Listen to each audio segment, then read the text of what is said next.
Oke, perkenalkan saya Krisna Haji Putra dari kelas IF 802 dengan matkul Sistem Multimedia dengan nomor NIM 220401 kali 96. Dalam video kali ini saya akan mempresentasikan hasil analisa video dan audio eh, pada video dengan durasi 30 sampai 60 detik. Nah, untuk videonya saya sudah menyiapkan di sini di website ini.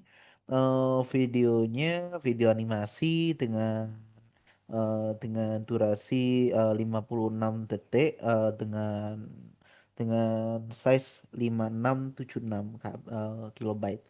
Nah, mungkin bisa kita mulai untuk bagian pertama, detail dari videonya. Yaitu formatnya tuh AVC H26 ini baseline. Habis itu audionya sesuai dengan yang ditampilkan di sini, CLC. Bitrate-nya tuh dan modenya tuh 30 fps dengan bitrate 683 kbps. Habis itu audionya dengan 192 kbps dengan variable bitrate. Aspek rasionya 1:1, jadi kotak. Habis itu dua channel LR skenar stereo untuk kanan kiri eh, suaranya. Spesifikasi dasarnya 8 bit def dengan chroma 4:2:0, dengan sampling rate 48 kilohertz, dengan ukuran tuh 4 empat empat koma empat tiga koma 4310 kbps, totalnya dari 78 dari total aslinya, dengan dengan ini dengan suara 1210 kbps dari 22% dari total keseluruhan videonya. Nah, untuk websitenya juga saya sudah buat juga di sini. Ini gambarnya video. Nah, di sini bisa dilihat untuk videonya ada di slide pertama, habis itu slide kedua penjelasan dengan digital audionya, habis itu slide ketiga dengan analisis analisis warna dan konteks videonya. Nah, ini untuk tugas yang pertama kita disuruh buat untuk websitenya. Ini udah saya buatkan seperti sebelumnya.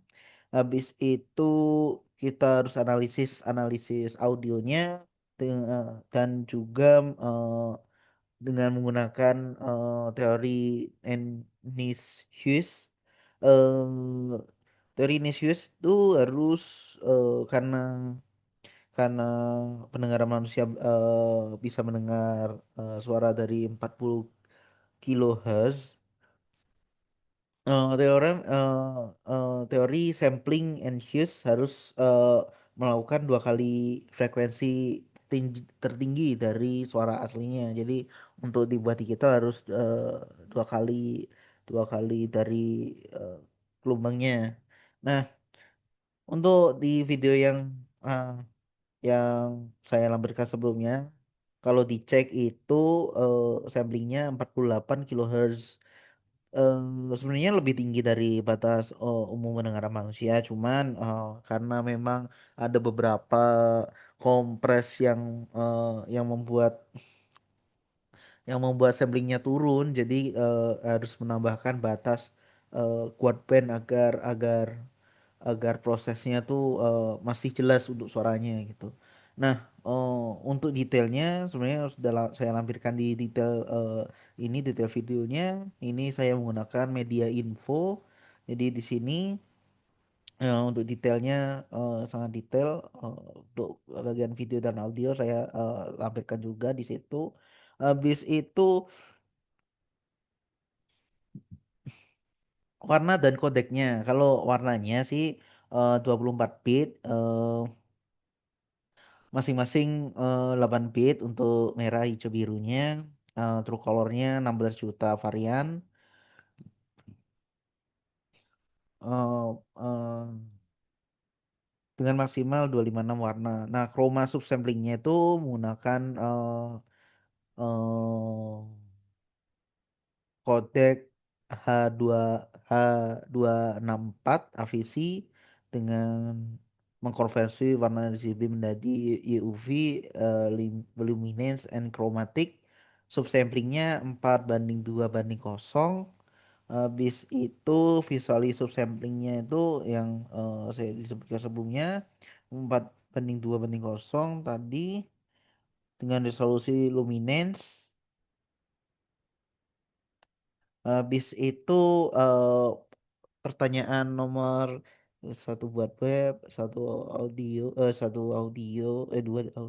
tiga warna. Yang keempat, perbandingan lossless dan lossy. Nah, untuk lossless diwajibkan untuk menggunakan kompresi RAR. Jadi setelah saya lakukan menggunakan menggunakan RAR, karena tidak ada perbedaan karena formatnya tuh MP4 H264. H264 itu kalau dikompres pengurangannya tuh sangat sedikit, sekitar kurang dari 1%. Nah, karena kompresinya tuh sudah menggunakan interframe di videonya. Jadi untuk compress lossless-nya tidak berimpact sama sekali. Nah, berbeda dengan kompresi lossly. Kalau kan kompresi lossly ini harus menggunakan gambar. Saya screenshot video yang video video yang saya lampirkan itu original filenya tuh original gambarnya tuh ukurannya 13 KB. Kalau misalnya diturunin kualitinya, resolusinya, quality factornya itu resolusinya bakal pecah-pecah jadi pixelate gitu. Untuk penurunannya jadi 9 kbps. Kalau misalnya diperjelas sebenarnya bisa untuk detailnya jadi 380 kbps.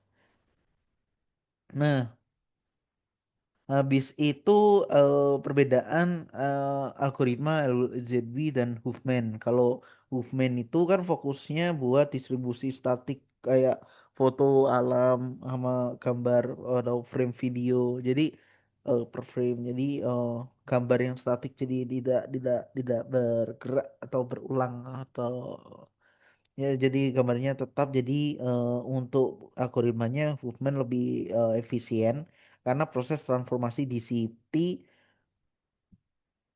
dan pengkodean Huffman yang memetakan koefisiensi frekuensi rendah. Sedangkan LZW itu dictionary based tuh lebih cocok buat ilustrasi grafis atau GIF yang memiliki atau konten yang memiliki pola warna solid dan berulang secara horizontal. Jadi gambarnya bergerak dan berulang dan juga resolusi warnanya yang sederhana. Karena berbasis string, LZB tidak membuang informasi lossless dan mengenali perulangan data tanpa mengandalkan statistik frekuensi kemunculan karakter tunggal. Nah, untuk detailnya seperti itu nanti saya akan lampirkan websitenya, videonya, dan juga detail dari analisis videonya. Nah, untuk presentasi dari saya cukup sekian. Jika ada kurangnya saya mohon maaf. Terima kasih, sampai jumpa.